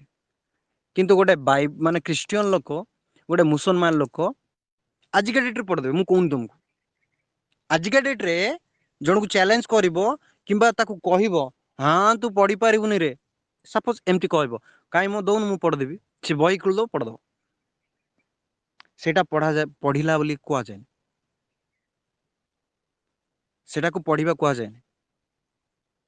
ତ କ'ଣ, ଯେତେବେଳେ ଗୋଟିଏ ଗ୍ରନ୍ଥ ଏମିତି ରଚନା ହବ ଯାହାକି ସବୁ ଧର୍ମ ସବୁ ବର୍ଣ୍ଣ ସବୁ ଜାତିର ଲୋକ ତାକୁ ପଢିପାରିବେ। କିନ୍ତୁ ବାଇବଲକୁ ହିନ୍ଦୁ ଧର୍ମ ଲୋକ ପଢିପାରିବେ, ମୁଁ ମନା କରୁନି, କିନ୍ତୁ କ'ଣ ସେଇଟା ନିଜର ଆତ୍ମକୁ କ'ଣ କରିବେ ସେମାନେ ଧୂଳିସାତ କରିକି, ହଁ ହଁ ପଢିବାର ଅଛି, ସେଇଟା ତ କହିଦେଇଛି ମୁଁ ବଡପଣରେ, ପଢିବାକୁ ପଡିବ। କିନ୍ତୁ ସମସ୍ତଙ୍କ ପାଇଁ ଉପଯୋଗୀ ନୁହେଁ ସେଇଟା। ମାନେ ବାଇବଲ ଖରାପ ନୁହଁ, କିନ୍ତୁ ଆମ ମନରେ କ'ଣ ଥାଏ ନା ଏଇଟା ଗୋଟେ ଆମ ପାଇଁ ନୁହଁ, ଏମିତି ଥାଏ। କୋରାନ ମଧ୍ୟ ତମେ ସେଇଭଳି, କିନ୍ତୁ ମହାଭାରତ ଗୋଟେ ଏମିତି ଯେ ସମସ୍ତଙ୍କ ପାଇଁ ଉଦ୍ଦିଷ୍ଟ ସେଇ ସମୟରେ ଆଉ ବର୍ତ୍ତମାନ ପର୍ଯ୍ୟନ୍ତ। ଏଇ ଦୃଷ୍ଟିକୋଣରେ ସେ ୱାର୍ଡଟା ସେଠି କୁହାହଉଛି ହେଲା। ତ ଏଇଠି କ'ଣ ହଉଛି ନା, ତେବେ ଏଇ ଯୋଉ କଥା ଗୁଡାକ ଯେତିକି ମୁଁ କହିଲି ଟିକେ ଟିକେ, ଆର ମୁଖ୍ୟ ଉଦ୍ଦେଶ୍ୟ କ'ଣ? ଦେଖ ଏଇଠି ଆସିଲା ଲଜିକ। ଏଇଠି ମୁଖ୍ୟ ଉଦ୍ଦେଶ୍ୟ କ'ଣ ନା, ଏଇଠି କ'ଣ କୁହାହଉଛି ନା ବିବିଧତା ମଧ୍ୟରେ ଏକତା। ଅର୍ଥାତ୍ ମହାଭାରତର ଗ୍ରନ୍ଥର ମୁଖ୍ୟ ଉଦ୍ଦେଶ୍ୟ ହଉଛି ବିବିଧତା ମଧ୍ୟରେ ଏକତା। ଯୋଉ ଭିନ୍ନ ଭିନ୍ନ ଗୋଷ୍ଠୀର ଲୋକମାନେ ରହିଥିଲେ ମଧ୍ୟ ଏକତା ହେଇକି ରହିବାକୁ ପଡିବ। ଏଇଟା ହଉଛି ମହାଭାରତ ଗ୍ରନ୍ଥର ମୂଳ ଉଦ୍ଦେଶ୍ୟ ହେଲା। ଇଏ ହଉଛି, ତେବେ ଏବେ ଆମେ ବହୁତ ସମୟ ଆଉଟ ଅଫ୍ କଥା ଚିନ୍ତା କଲେ, ଏବେ ଆମେ ଯିବା ଶାନ୍ତି ପର୍ବ ସମ୍ପର୍କରେ ହେଲା।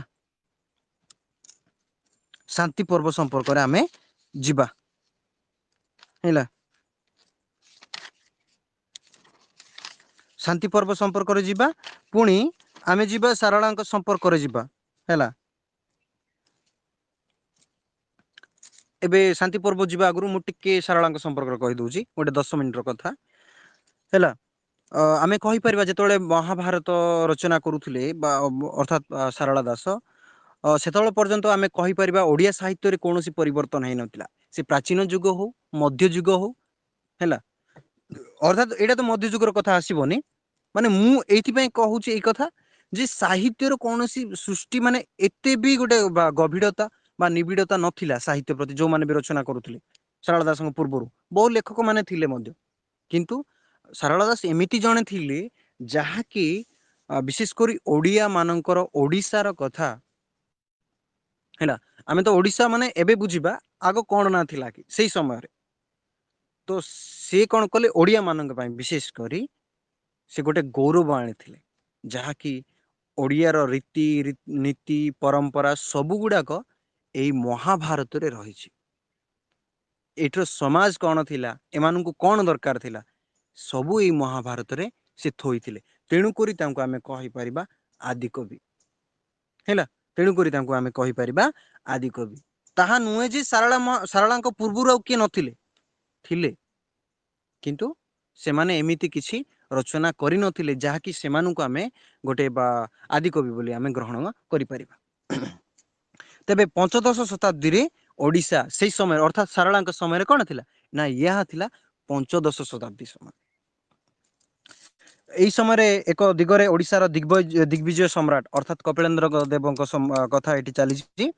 ସେ ସମୟରେ କଣ କରିଥିଲେ ନା କପିଳେନ୍ଦ୍ର ଦେବ ଗଙ୍ଗା ଠାରୁ ଗୋଦାବରୀ ପର୍ଯ୍ୟନ୍ତ ହେଲା। ତମମାନେ ନା ଶୁଣିଥିବ, କଣ ନା ଶୁଣିଥିବ ଦେଖ, ବିଜୟୱାଡା କିଏ କିଏ ଶୁଣିଛ ମତେ କୁହ।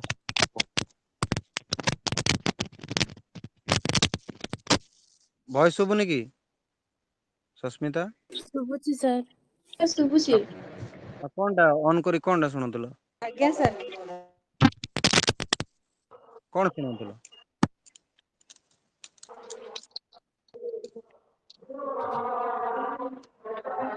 କଣ ଶୁଣୁଛ?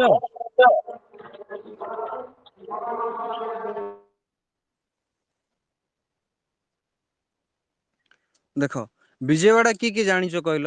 ବିଜୟୱାଡା ଆନ୍ଧ୍ରପ୍ରଦେଶ। କିଏ ଜାଣିଛ? ଆଚ୍ଛା ଶୁଣିଛୁ। ଜାଣିଛ ମାନେ କଣ ଶୁଣିଛ ସେଇ କଥା ତ। ବିଜୟୱାଡା ଷ୍ଟେସନ। ଜାଣିଛ ବା ଯୋଉମାନେ ବିଏଡ୍ କରୁଥିବ, ଯୋଉମାନେ ବିଏଡ୍ କରୁଥିବ ପ୍ରାୟତଃ ଜାଣିଥିବ ହେଲା। ତ ବିଜୟୱାଡା ତାକୁ କଣ କୁହନ୍ତି? ବିଜୟୱାଡା। କିନ୍ତୁ ପ୍ରକୃତ ନାଁ କଣ ତାର? ପ୍ରକୃତ ନାଁ ହଉଛି ବିଜୟ ବାହୁଡା। ପ୍ରକୃତ ନାଁ ହଉଛି ବିଜୟ ବାହୁଡା। କପିଳେନ୍ଦ୍ର ଦେବ ଯେତେବେଳେ କଣ କରୁଥିଲେ ନା ରାଜ କରୁଥିଲେ, ସେଇ ସମୟରେ ସେଇଟା ତାକୁ ସ୍ଥାପିତ କରିଥିଲେ। ଯେତେବେଳେ ସେ ବିଜୟ ହେଇକି ଆସିଥିଲେ ସେଠାରେ ଅବସ୍ଥାନ କରିକି ସେଇଠି ଯେତେବେଳେ ରାତ୍ରି ଅବସ୍ଥାପନ କରିଥିଲେ, ତ ତେଣୁକରି ତାକୁ ନାଁ ଦେଲେ ବିଜୟ ବାହୁଡା। କିନ୍ତୁ ଆଜି ତେଲୁଗୁ ଲୋକମାନେ କଣ କରିଦେଲେ ବିଜୟୱାଡା। ବିଜୟୱାଡା ପୁଣି ନାଁ ଅଛି ବିଜୟନଗରମ।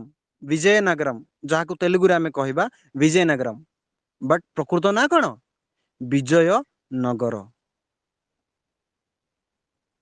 ହେଲା, ଯୋଉଟା କି ପାର୍ବତୀପୁରମ୍।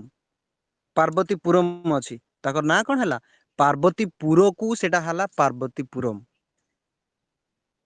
ହେଲା, ଅର୍ଥାତ୍ ଆମେ କହିପାରିବା ଆମର ଉତ୍କଳ ବା କଳିଙ୍ଗ ଏଇଭଳି ଗୋଟେ ରାଜ୍ୟ ଥିଲା, ଯାହାକି ଭାରତର ଅଧା ଥିଲା ଆମର ଗୋଟେ, ମାନେ ଏବେ ଯୋଉ ଅଛି ବିଭିନ୍ନ ଷ୍ଟେଟ ଗୁଡାକ ସେଥିରୁ ଗୋଟେ କହିପାରିବା ଆମେ 50% ଥିଲା ଆମ କଳିଙ୍ଗରେ ବା ଉତ୍କଳରେ। କିନ୍ତୁ କଣ ଆମ ମାନେ ଏତେ ଦୁର୍ବଳ, ଯାହାକି ଆଜି ଆମେ ଛୋଟିଆ ହେଇଯାଇଛେ। ପୁରା ଦୁର୍ବଳ ହେଇକି ପୁରା ଛୋଟିଆ ରାଜ୍ୟରେ ଆମେ ପରିଗଣିତ ହେଇଛେ। ପୁରା ଛୋଟିଆରେ। ବଟ୍ ଯଦି ଆମେ କହିପାରିବା ଗଙ୍ଗାରୁ ଗୋଦାବରୀ ପର୍ଯ୍ୟନ୍ତ, ବିଶେଷ କରି ସେମାନଙ୍କର ଅଧିପତ୍ୟ ଥିଲା ବା ଆଧିପତ୍ୟ ଥିଲା। ତ ସେମିତି ତ ଏଇଟା ହଉଛି ଆମର କହିବା କଣ କପିଳେନ୍ଦ୍ର ଦେବଙ୍କ ସମୟରେ, ସେଇ ସମୟରେ ଥିଲେ ନା କି ସାରଳା ଦାସ। ଉତ୍କଳର ବୈରଣ୍ୟ କବି ସାରଳା ଦାସ ଥିଲେ ଜଣେ ପ୍ରଚଣ୍ଡ ଜାତୀୟତାବାଦୀ। ଉତ୍କଳ ସଭ୍ୟତା, ସଂସ୍କୃତି, ପରମ୍ପରା, ଧର୍ମ, ଦର୍ଶନ, ସାମାଜିକ ଜୀବନର ରୀତିନୀତି ଚାଲିଚଳନକୁ ସେ ଆମର ଏଇ ମହାଭାରତ ସାରଳା ମହାଭାରତରେ ସେ ଦର୍ଶାଇଛନ୍ତି। ହେଲା,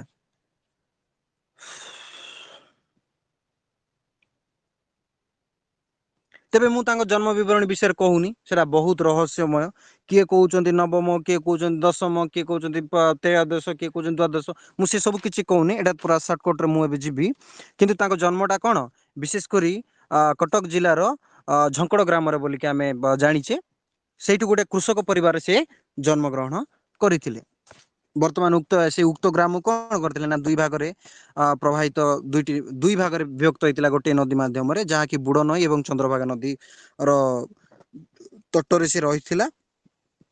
ଯାହାକି ସାରଳା ଦାସ ତାଙ୍କର ଦେବୀ ବା ଆମେ କହିପାରିବା ଯୋଉ ତାଙ୍କର ଇଷ୍ଟ ଦେବୀ ହେଲା ଚଣ୍ଡୀ, ସାରଳା ଚଣ୍ଡୀକୁ ସେ ଅନୁସରଣ କରି ସେ ବିଶେଷ କରି ଏଇ ମହାଭାରତ ଗ୍ରନ୍ଥଟି ରଚନା କରିଥିଲେ।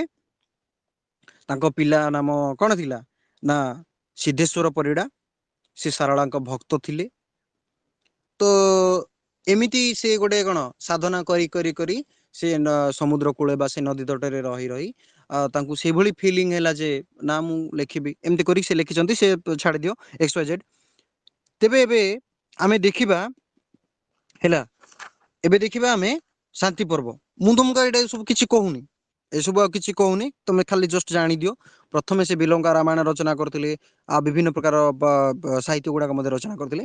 ତ ଆମେ ଶାନ୍ତି ପର୍ବଟା ଦେଖିବା। ଦେଖ मोर काटी काटी कहूँ कहीं बहुत समय हम तुम यहीटा तो नापी मुझे कहीपरि खाली तुमको ये बहुत सारा टे डाउट गुड़ा रुड़ा खाली कहीदे देख प्रकृत में जो मूल संस्कृत महाभारत रही कौन ना द्वादश पर्वर शांति पर्व है द्वादश पर्वटा वर्तमान ओडिया साहित्यर द्वादश पर्व भाव शांति पर्वटा होती महाभारत चतुर्दश पर्व हूँ शांति पर्व ये जो आम महाभारत अर्थात ओडिया सारा महाभारत ये हूँ चतुर्दश किंतु मूल संस्कृतटा कौन ना सी हूँ द्वादश अर्थात आम ये बुझा कौन यू आम बुझा जे ए विशेष कर से अनुवाद न करनु अनुसरण करी आम ओडिशार मौलिकता को से आणिकी थोइकी रचना करते ना दीटा अध्याय पुणी अधिक है केमती बा एपट सेपट होमती सेम तो रही था ना किंतु तार नामकरण अलग है तो विशेषकर ये कौन शांति पर्व एवं आश्रमिक पर्व को मिसिकी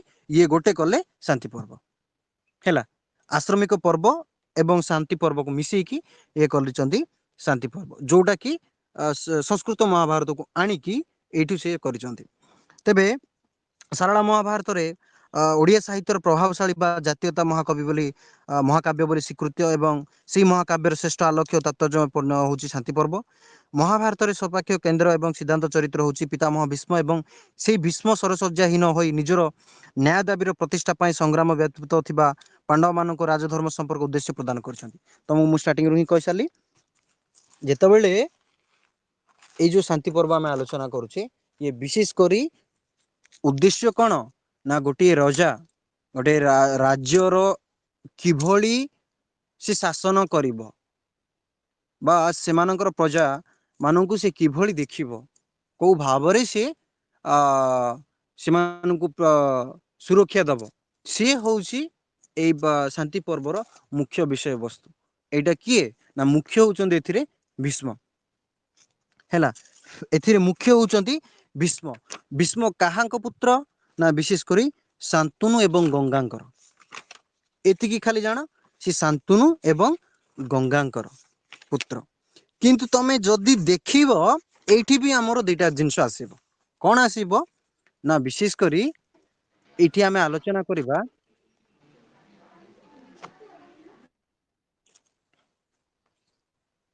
मनोरंजन को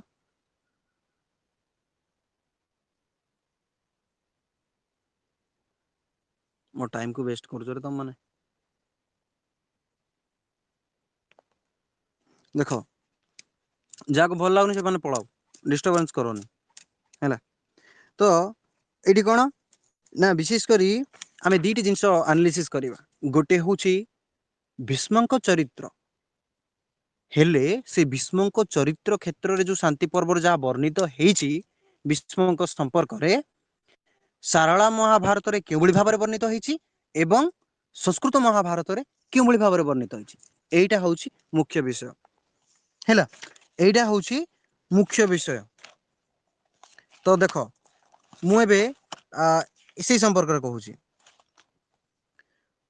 उभय महाभारत रे एक मोहनीय तथा आदर्श चरित्र हूँ किए भीष्म महात्मा भीष्म प्रसिद्ध कुरुवंशर राजा शांतनु पुत्र बसु नामक देवता मध्यरु नवम वसुध्व वशिष्ठ अभिशाप भीष्म रूपे गंगा देवी ठारू उत्पन्न होते अर्थात आम ये बुझीपर जे भीष्म होउचंती तांको पिता किए ना शांतनु माता किए गंगा विशेषकर वशिष्ठ अभिशाप ना भीष्म जन्म होते एडा हूँ तेबे भीष्म एमिति जने अधिकारी प्रचंड अधिकारी थिले जो निज अस्त्र रे समस्त को से परास्त करि पारुथिले सेते ज्ञानी अधिकारी मध्य से थिले हैला व्यासदेव गंगा पुत्र देवदत्त सहित शांतनु परित्याग करथिले जेतेबेले कोन हेतिला ना दिने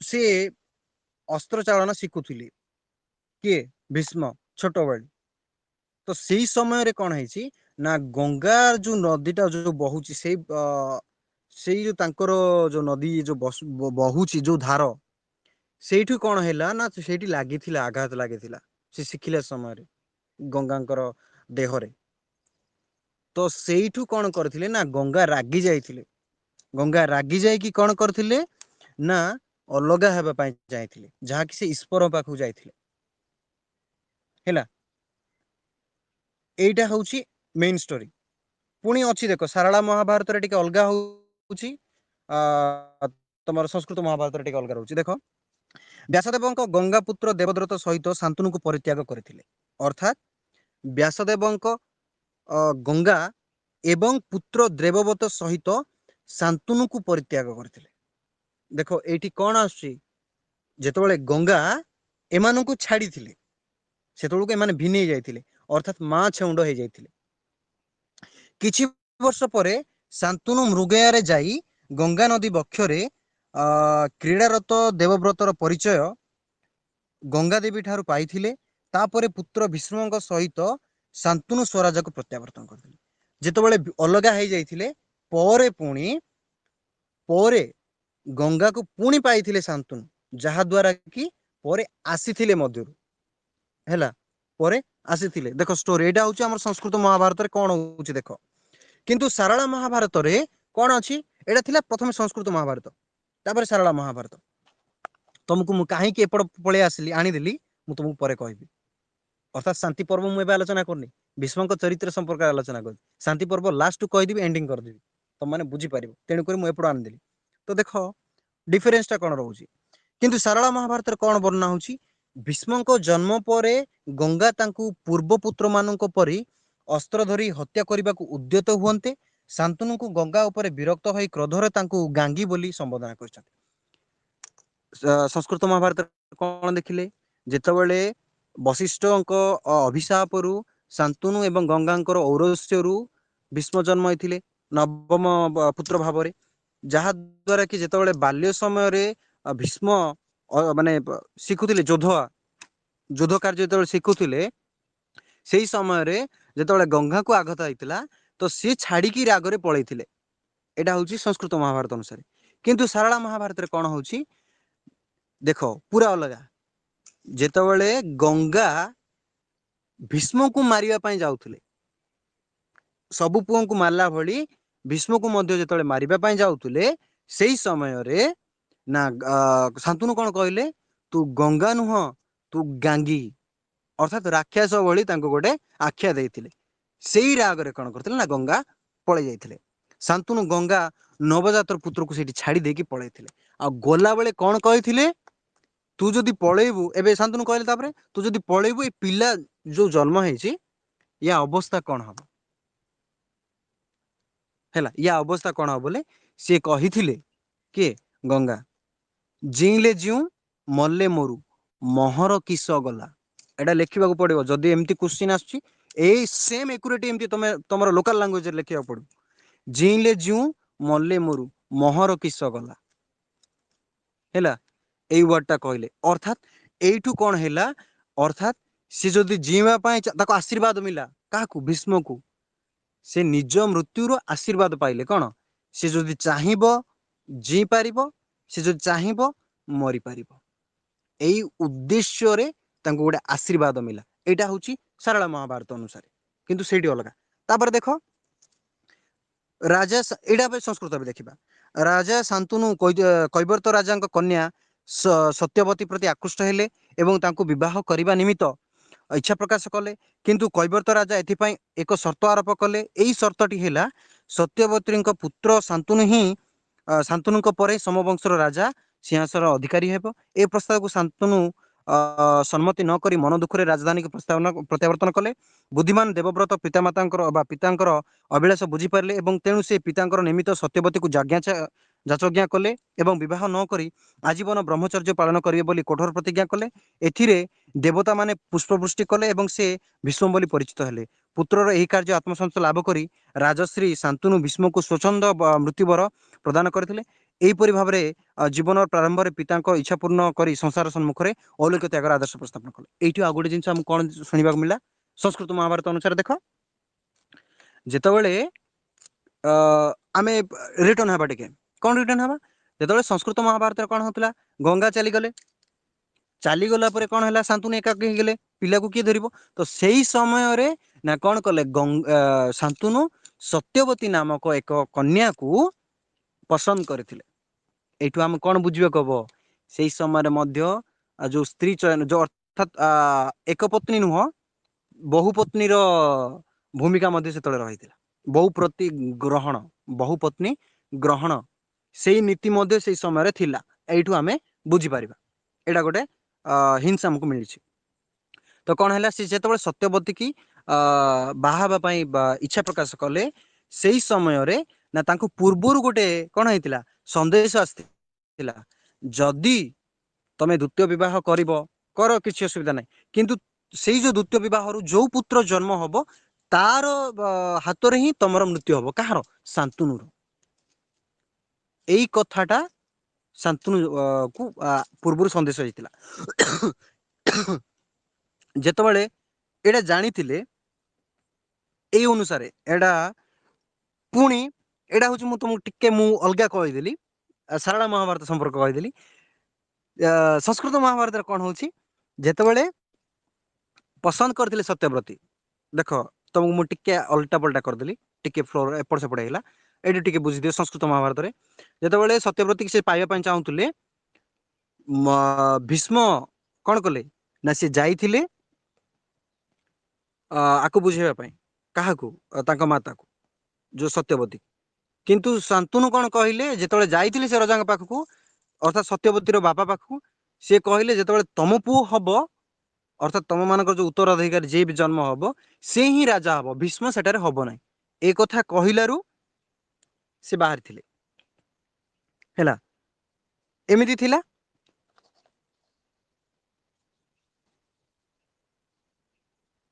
ଟିକେ ରୁହ, ସର୍ତ୍ତଟି ହେଲା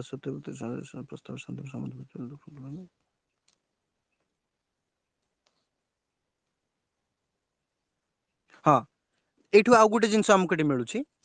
ଯେତେବେଳେ ପିତାଙ୍କର ଏଇ ଅଭିଳାଷ ହେଲା, ପିତାଙ୍କର ଏଇ ଅଭିଳାଷ ଯୋଉ ଥିଲା, କଣ ଥିଲା? ସତ୍ୟବତୀ କି ଯଦି ସେ ମା ରୂପରେ ଗ୍ରହଣ କରିବେ, କିଏ? ଭୀଷ୍ମ। ଯଦି ମା ରୂପରେ ଗ୍ରହଣ କରିବାକୁ ହେଲେ ତାଙ୍କ ଅଜା, ଯୋଉ ନୂଆ ଅଜା ଯେମିତି କି ସତ୍ୟବତୀର ବାପା, କଣ ସର୍ତ୍ତ ରଖିଲେ? ତୁ ଯଦି ମୋ ଝିଅକୁ ବାହା ହବୁ, ଯଦି ତୋ ପୁଅ ଯାହା ହବ ସିଏ ହିଁ ଉତ୍ତରାଧିକାରୀ, ଭୀଷ୍ମ ହବ ନାହିଁ। ଏଇ କଥାଟା କହିଲେ। ତ ସିଏ କଣ କଲେ, ଭୀଷ୍ମ ମନା କଲେ, ନା ମୁଁ ଏଇଠି ଆଜି ତମ ପାଖେ ପ୍ରତିଜ୍ଞା କରୁଛି, ନା ମୁଁ କୌଣସି ବାହା ହେବି, ନା ମୋ ପୁଅ ଝିଅ ହବ, ନା କଣ ହବ, ମୁଁ ଏଇ ଧନ ସମ୍ପତ୍ତିରୁ ମୁଁ ସବୁ ମୁକ୍ତି ପାଉଛି, ମତେ କିଛି ଦରକାର ନାହିଁ, ବା ଏ ରାଜ୍ୟ ମତେ କିଛି ଦରକାର ନାହିଁ, ଏଇଭଳି ପ୍ରତିଜ୍ଞା ସେ କରିଥିଲେ। କିନ୍ତୁ ସାରଳାଙ୍କ କାହାଣୀରେ କଣ ହଉଛି ଦେଖ, ଯେତେବେଳେ ଏଇ କାହାଣୀ ହେଇଥିଲା, ଶାନ୍ତନୁଙ୍କ ଅନୁରୋଧ କ୍ରମେ ଭୀଷ୍ମ ରାଜା ପଦ୍ମନାଭଙ୍କ କନ୍ୟା ଅମ୍ବାକୁ ବିବାହ ନିମିତ୍ତ ସ୍ୱୀକୃତି ଦେଲେ। ଭୀଷ୍ମ ବରବେଶରେ ଯାତ୍ରା କରିବା ପୂର୍ବରୁ ପିତାଙ୍କ ଆଶୀର୍ବାଦ ଭିକ୍ଷା କରିବା ପାଇଁ ଯାଇ ଦେଖିଲେ ଯେ ଶାନ୍ତନୁଙ୍କ ଚକ୍ଷୁଦ୍ୱୟ ଅଶ୍ରୁପୂର୍ଣ୍ଣ। ଭୀଷ୍ମ ଏ ଦୃଶ୍ୟରେ ତଟସ୍ଥ ହୋଇ ପିତାଙ୍କର ଦୁଃଖର କାରଣ ହେଲେ। ଏଇ ଯୋଉ ମୁଁ ଟିକେ ପୂର୍ବରୁ ଯୋଉ ଷ୍ଟାର୍ଟିଂ କହିଦେଲି, ଏଇ କଥାଟା ଭୀଷ୍ମକୁ ବିବାହ କରିବା ପାଇଁ ଶାନ୍ତନୁ ବାଧ୍ୟ କଲେ। ଦେଖ, ଭୀଷ୍ମକୁ ବିବାହ କରିବା ପାଇଁ ଶାନ୍ତନୁ ବାଧ୍ୟ କଲେ। ବାଧ୍ୟ କରିବା ପରେ ସିଏ କଣ କଲେ ନା ରାଜା ପଦ୍ମନାଭଙ୍କ କନ୍ୟା ଅମ୍ବାକୁ ବିବାହ କରିବା ପାଇଁ ଚାହିଁଥିଲେ ଏବଂ ବାହାରିଥିଲେ।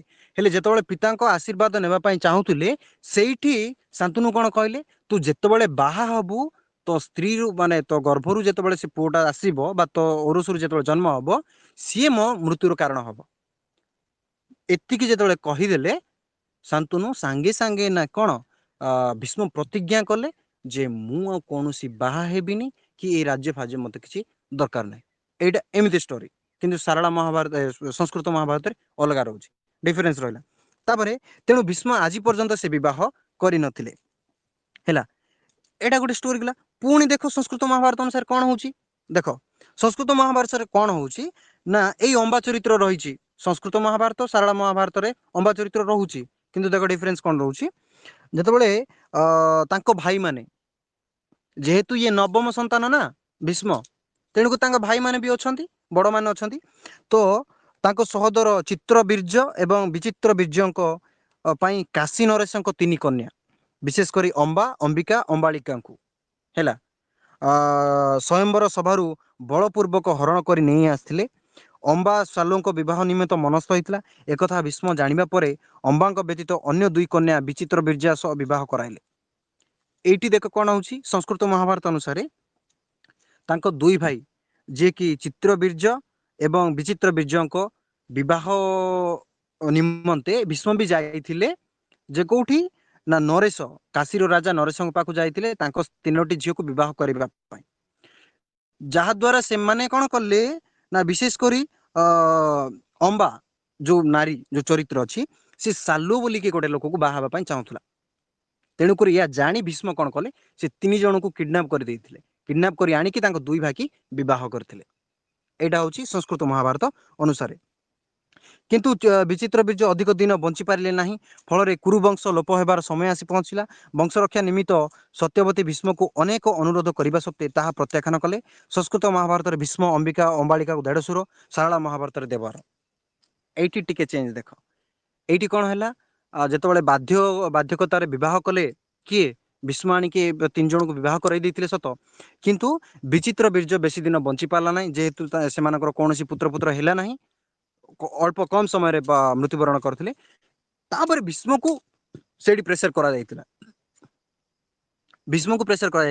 କିନ୍ତୁ ପ୍ରେସର କରିବା ପୂର୍ବରୁ ମୁଁ ତୁମକୁ ଏଇଟା କ'ଣ କୁହାଉଛି ଯେ ଶାନ୍ତନୁ ଯୋଉ ପୁତ୍ର ଭୀମ ଯୋଉ ରହିଲେ, ଭୀଷ୍ମ ଯୋଉ ରହିଲେ, ସଂସ୍କୃତ ମହାଭାରତ ଅନୁସାରେ ସେ ହେଉଛନ୍ତି ଦେଢ଼ଶୁର। କିନ୍ତୁ ଶାରଳା ମହାଭାରତ ଅନୁସାରେ ଏଇ ଯୋଉ 3ଟି ଝିଅ ଯୋଉ ରହିଲେ ଅମ୍ବା ଅମ୍ବିକା ହେଲା, ଏମାନେ ହେଉଛନ୍ତି ଦେବର ଅର୍ଥାତ୍ ଦିଅର। ଶାରଳା ମହାଭାରତ ଅନୁସାରେ ଦିଅର ହବ, କାରଣ ନବମ ସନ୍ତାନ। କିନ୍ତୁ ସଂସ୍କୃତ ମହାଭାରତ ଅନୁସାରେ କ'ଣ ହଉଛି ନା ଇଏ ଦେଢ଼ଶୁର ହଉଛନ୍ତି, ମାନେ ବଡ଼। ତ ଏଭଳି ହେଲା। କିନ୍ତୁ ଯେହେତୁ ପୂର୍ବରୁ ଦେଖ, ଆମେ ସଂସ୍କୃତ ମହାଭାରତ ବି ଆଲୋଚନା କରିବା, ଶାରଳା ମହାଭାରତ ବି ଆଲୋଚନା କରିବା। ସେଇଠି କ'ଣ ହେଇଛି, ବାପା କହିଛନ୍ତି କ'ଣ ନା ଯଦି ମୁଁ ସତ୍ୟବତୀ କି ବାହା ହେବି, ମୋ ଗର୍ଭରୁ ଯଦି ଆଉ କିଏ ଗୋଟେ ଜନ୍ମ ହବ ସିଏ ଉତ୍ତରାଧିକାରୀ ହବ। ତେଣୁକରି ଆଉ ମୁଁ ମଧ୍ୟ ୟାକୁ ବାହା ହେବିନି, କି ତୁ ମଧ୍ୟ ବାହା ନା। ନହେଲେ ଇଏ ବି କହୁଛି ନା ବାପା ମୁଁ ଆଉ କୌଣସି ବାହା ହେବିନି, ମୋର ପୁଅ ଝିଅ ମତେ କିଛି ଦରକାର ନାହିଁ, ମୁଁ ସାଂସାରିକ ମହାମାୟାରୁ ବାହାରି ଯିବି ସଂସ୍କୃତ ମହାଭାରତ ଅନୁସାରେ। ତେଣୁକରି ତମେ ବାହା ହୁଅ ସତ୍ୟବତୀ କି, ଏଇଭଳି ଉଦ୍ଦେଶ୍ୟ ଦଉଛନ୍ତି ସଂସ୍କୃତ ମହାଭାରତ। କିନ୍ତୁ ଓଡ଼ିଆ ମହାଭାରତରେ କ'ଣ ହଉଛି, ଯେହେତୁ ମୁଁ ବିବାହ କଲେ ସିନା ମୋର ପୁଅ ହେଲେ ତମକୁ ମାରିବ, ମୁଁ ତ ବିବାହ କରିବିନି, ମତେ କୋଉଠି ଆସିବ ପୁଅ, ତମେ କାହିଁକି ଡରୁଛ, ଏଇଭଳି ମଧ୍ୟ କହୁଛନ୍ତି। କିନ୍ତୁ ଏଇଠି ତମର କ'ଣ ପରଶୁରାମ ଆସି କହୁଛନ୍ତି, ଯେହେତୁ ଏଠି ଶାନ୍ତନୁ ମଧ୍ୟ କହୁଛନ୍ତି ବାବୁରେ ତୁ କହିବାଟା ସତ, ମୁଁ ତତେ କହିଥିଲି ସତ, ତୁ ପିତୃ ସତ୍ୟ ପାଳନ କରୁଛୁ ସତ, କିନ୍ତୁ ଯେହେତୁ କୁରୁବଂଶ ରକ୍ଷା କରିବ କିଏ, ତୁ ବିବାହ ନ କରିବୁ ତ କୌରବ ବଂଶ ରକ୍ଷା କରିବ କିଏ? ତେଣୁକରି ତୁ ବିବାହ ହଏ। ଶାନ୍ତନୁ ମଧ୍ୟ ତାକୁ ଉପଦେଶ ଦେଇଛନ୍ତି, ଶ୍ରୀକୃଷ୍ଣ ମଧ୍ୟ ଉପଦେଶ ଦେଇଛନ୍ତି, ପରଶୁରାମ ମଧ୍ୟ ଉପଦେଶ ଦେଇଛନ୍ତି। ଫିର ବି ସେ ମନା କରିଛନ୍ତି, ମୁଁ ବିବାହ କରିବି ନାହିଁ। ଦେଖ ଏଇଠି ଆଉ ଗୋଟେ କଥା ମଧ୍ୟ ଆସିବ, ସେଇ ସମାଜରେ ପିତୃ ସତ୍ୟ ମାନେ ପିତୃଙ୍କ କଥା, ମାନେ ବାପାଙ୍କର କଥାକୁ କେତେ ଗୁରୁତ୍ୱ ଦିଆଯାଉଥିଲା ସେ ସାମାଜିକ ଭିତ୍ତିଭୂମିରେ, ସେ ପୃଷ୍ଠଭୂମିରେ। ଏଇଟା ମଧ୍ୟ ଗୋଟେ ଆସିପାରେ ହେଲା। ତାପରେ ଶାରଳା ଦାସଙ୍କର ଭୀଷ୍ମଙ୍କ ଚରିତ୍ର ଭିନ୍ନ ଥିଲା। କ'ଣ ନା ବିବାହ ପ୍ରତ୍ୟାଖ୍ୟାନ କରିବାରୁ ଅମ୍ବା ପ୍ରକୃତ କନ୍ୟାକୁ ବଳାତ୍କାର କରି ହରଣ କରିନେଇନାହାନ୍ତି। ଭୀଷ୍ମଙ୍କ ଭୟରେ ବରଂ ସାଲ୍ୟ ବିବାହ ବେଦିକି ଆସିନଥି ଅଧବାଟରୁ ଫେରି ଯାଇଛନ୍ତି।